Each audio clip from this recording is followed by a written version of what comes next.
Hi, Yatel. This is Toby Schneider, and this is my final project for SW330 Spring 2019. Oh my God, that just sounds so weird to say it like that. Okay, so I chose a section of the HUD policy. I'm going to talk about the history just in regards to that little section because otherwise this video will go way over.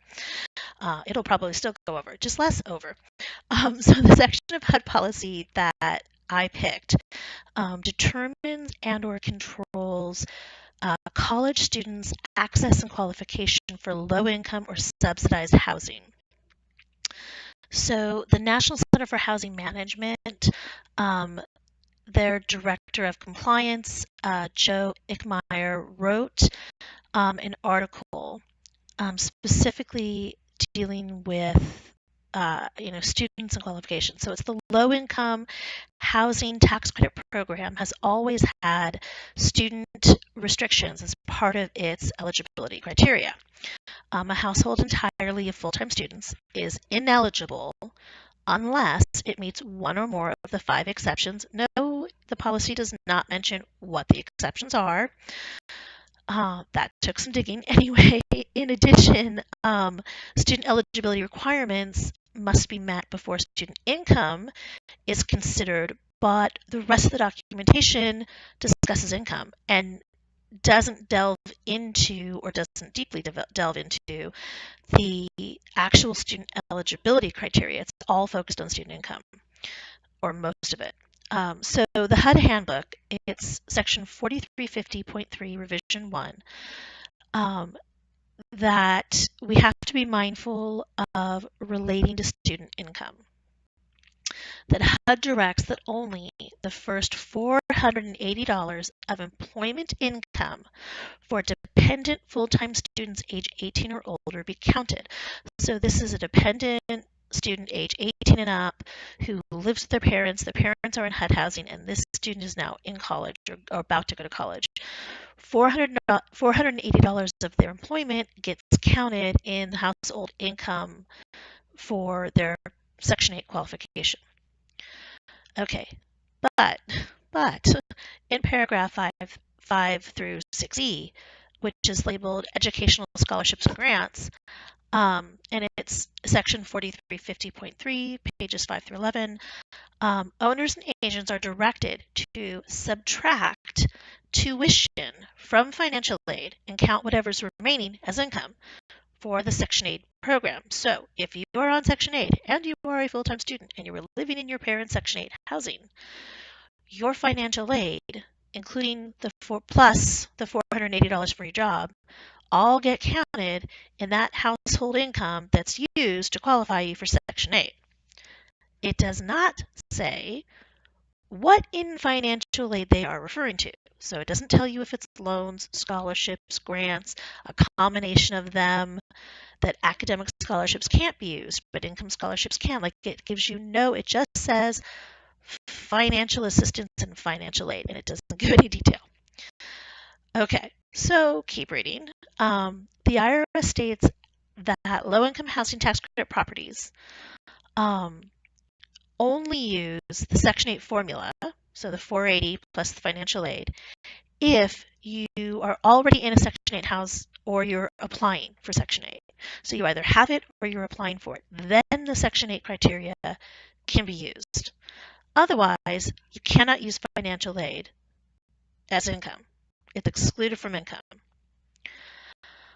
Again, it doesn't say which financial aids are excluded. It doesn't specify. It just says overall. And that's kind of confusing because that means you could have 2 different HUD programs from funding from the same federal pot, but Section 8 is allowed to count your financial aid as income and the other one is not. So that's confusing. Okay, so dig a little deeper. The Federal Register, which is a journal, it's a daily journal of the U.S. government. And the article is titled Eligibility of Students for Assisted Housing under Section 8 of the U.S. Housing Act of 1937, Supplementary Guidance. So I got all excited thinking, oh, it's a supplementary guidance. I'm going to find the exceptions finally. No. The policy does not state what they are. So January 2006, these are new restrictions that are enacted. Uh, and it's assistance provided to college students, again, under Section 8, that went into effect January 2006, and specifically these are under Section 327. So for people currently not residing in Section 8 but seeking it, right, or people who are in Section 8. Okay, if a college student is under age 24, not a veteran, unmarried, does not have a dependent child, and the student's parents are ineligible for assistance. So the student can then be, it's determined that the student is an independent, maybe FAFSA, their college, however they are listed as an independent student.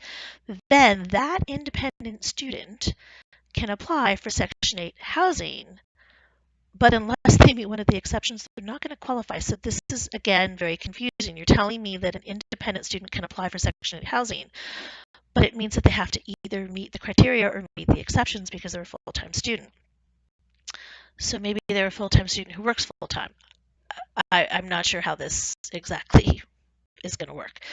So, and again, the financial assistance of the student in excess of the tuition, so financial aid minus tuition, whatever's left, gets counted as income. They don't specify what of financial aid, it's just financial aid. And again, only if you're applying for or already have Section 8. So, keep digging, dig a lot harder. Buried in there, here's what I found. HUD has interpreted the term financial assistance to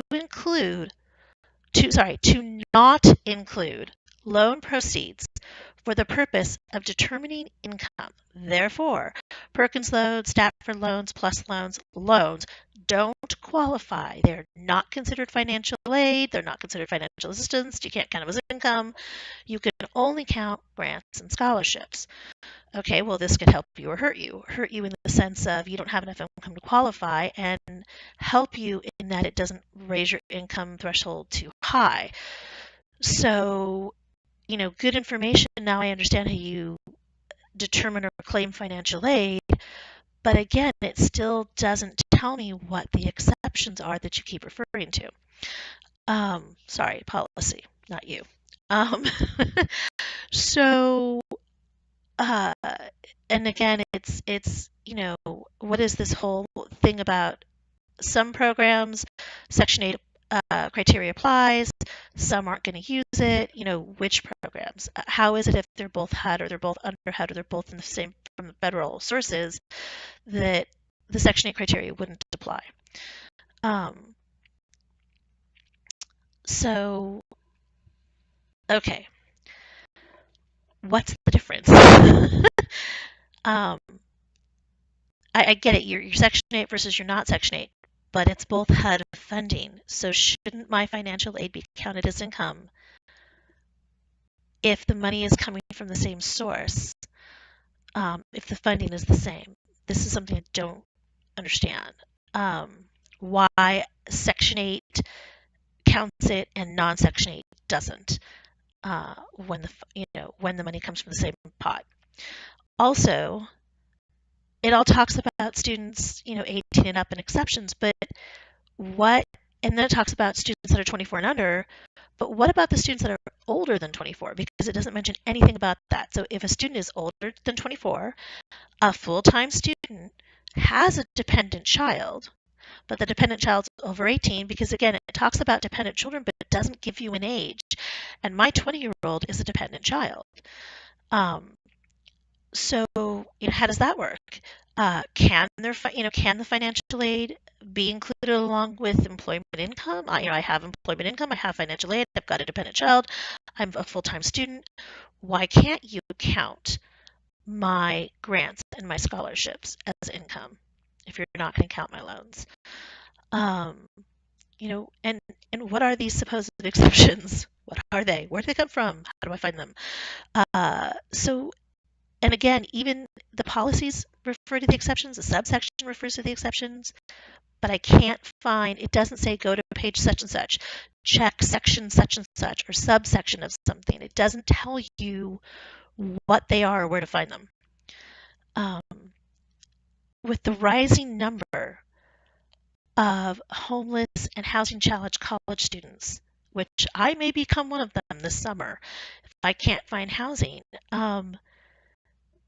you know, why are we blocking them from getting housing? Why have we not updated?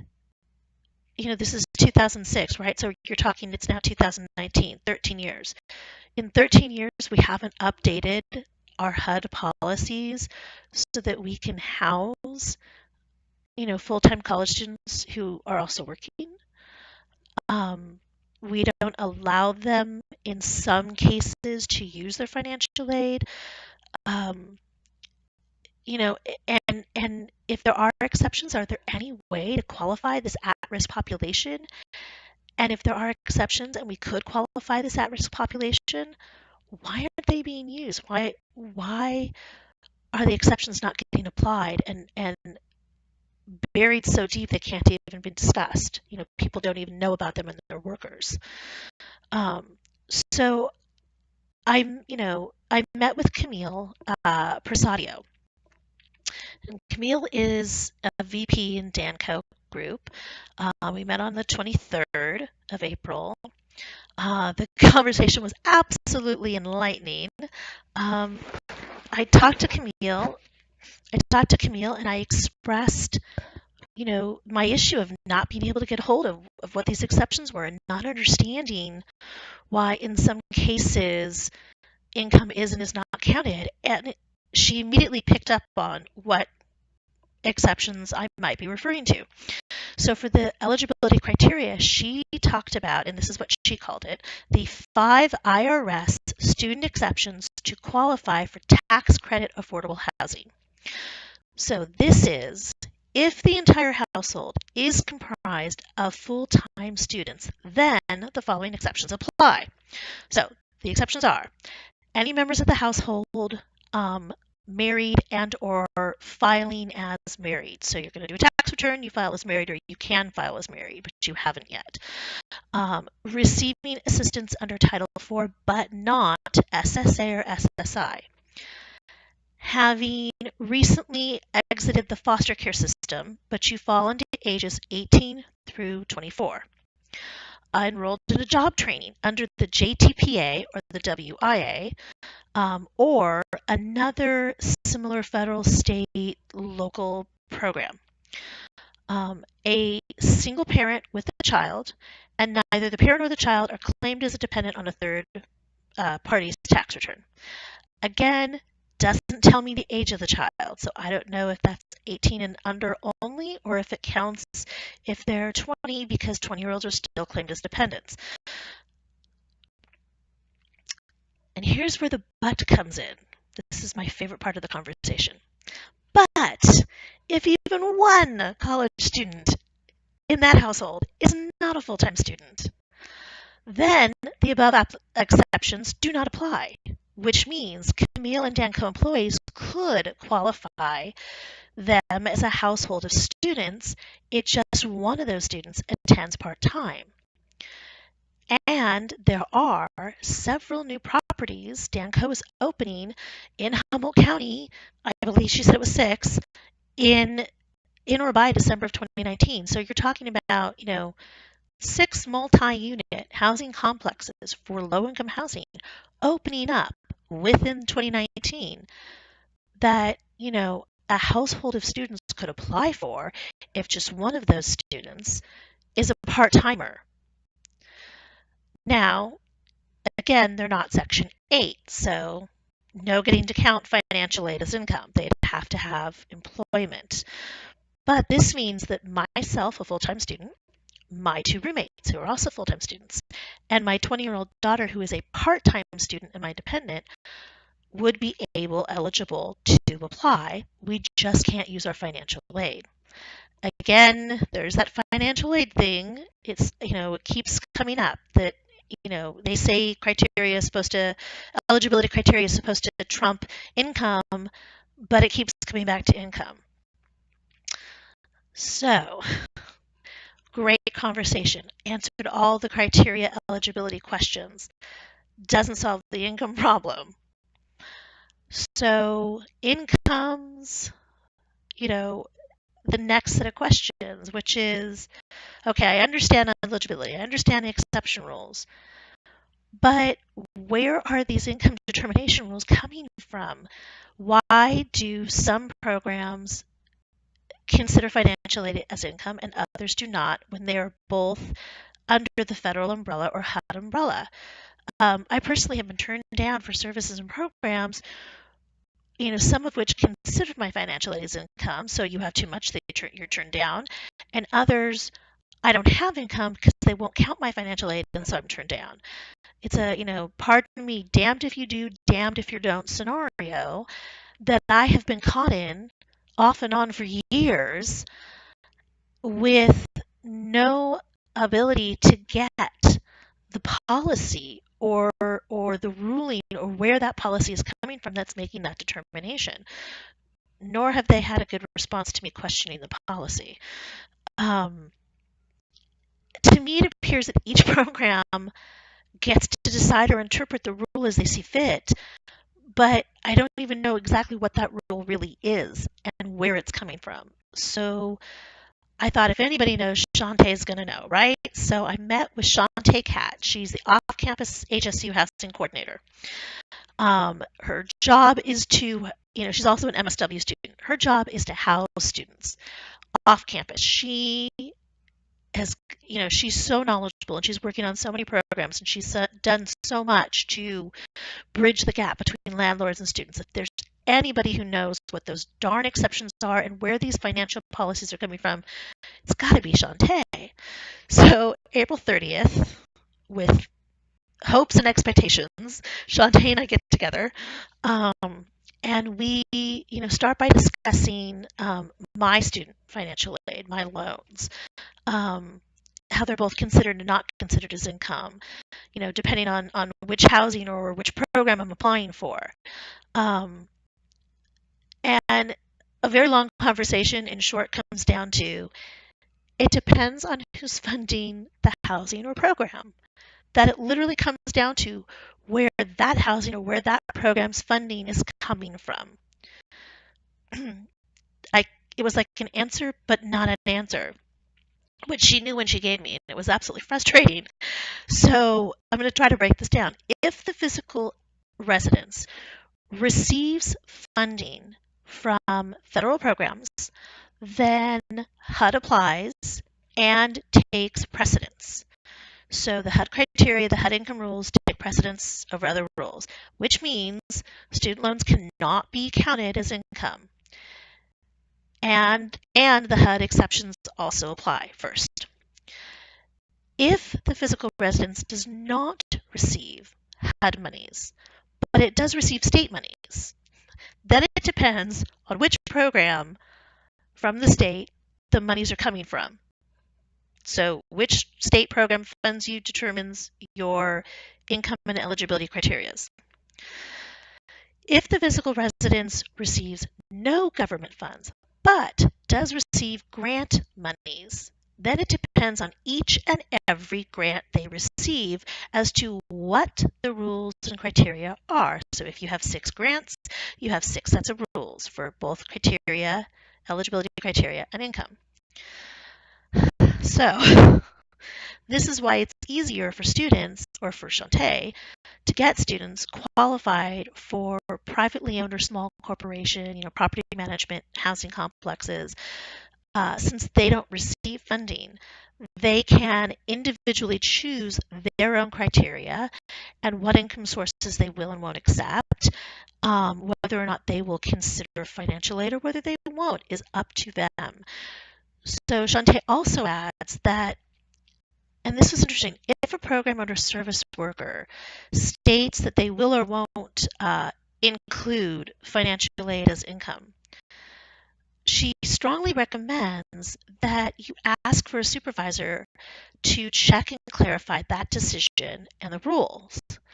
Um, which fascinated me. So she recommends, you know, if you get a determination, have a supervisor check it regardless. And what she explained was that it's a very complicated procedure and process. It is very, very easy for a worker or even a supervisor to get the calculation or get the determination wrong because there are so many layers of policies and so many layers of exceptions that it's almost impossible to know them all and at every given moment. And it could be the one client exception you've never dealt with before. So you don't know that buried in there is an exception for that exception client. So it is incredibly easy for workers to get this qualification, this criteria, this qualifying you under income component wrong. Um, and that you should always have it checked if you can by a supervisor. I do not disagree with her. It's just that my experience when you ask for a supervisor to check it, it's not been a positive one. I got to tell you, after that part of the conversation, and I think I even told Shantae, I was feeling like Jerry Maguire when Jerry Maguire is in the movie and he's yelling, "Show me the money! Show me the money!" That's what I felt like. I'm going to have to go to everybody and say, show me the money. Show me where you get your funding so that I understand what the criteria is. Because I've literally turned applications in not having any idea what the criteria is and just hoping I somehow meet it because I can't get a hold of it, even when, applying. So, this issue of housing has been weighing on my mind very heavily. Whether or not I'm going to find housing this summer. I might be a homeless student next year, living in the campus parking lot like all the other homeless students. I scroll through Craigslist and Facebook daily looking for housing that will accept a dog and that I can afford. I check and recheck the same property sites for new housing listings over and over. At least now I understand where some of these rules and criteria and eligibility and concepts are coming from. I already had a bit of the history and background, especially when the effective redlining, but to get down to this nitty-gritty level and have Shantae and Camille explain criteria and income in the way that they did, I have a much better understanding. That said, what I have, my level of understanding, is the equivalent to a single grain of rice in barrels and barrels of rice. It is the tip of the iceberg. I cannot fathom how Shantae does what she does. I mean, it's miraculous. I have such a respect for her now. Um, with an ounce more of information, and it turned out to be a policy project that I really enjoyed and I really got into, and I didn't hate. So you did it again. You proved me wrong. I hate policy a little bit less. I'm not sure I totally understand it, but at least I know now kind of where it's coming from and what to ask, and at least I have an ounce of understanding and I don't feel so lost. So thank you. I have actually really enjoyed this class. I am so glad, so glad you were my professor for this class. I don't think I would have done this well or enjoyed it as much or learned as much with any other professor.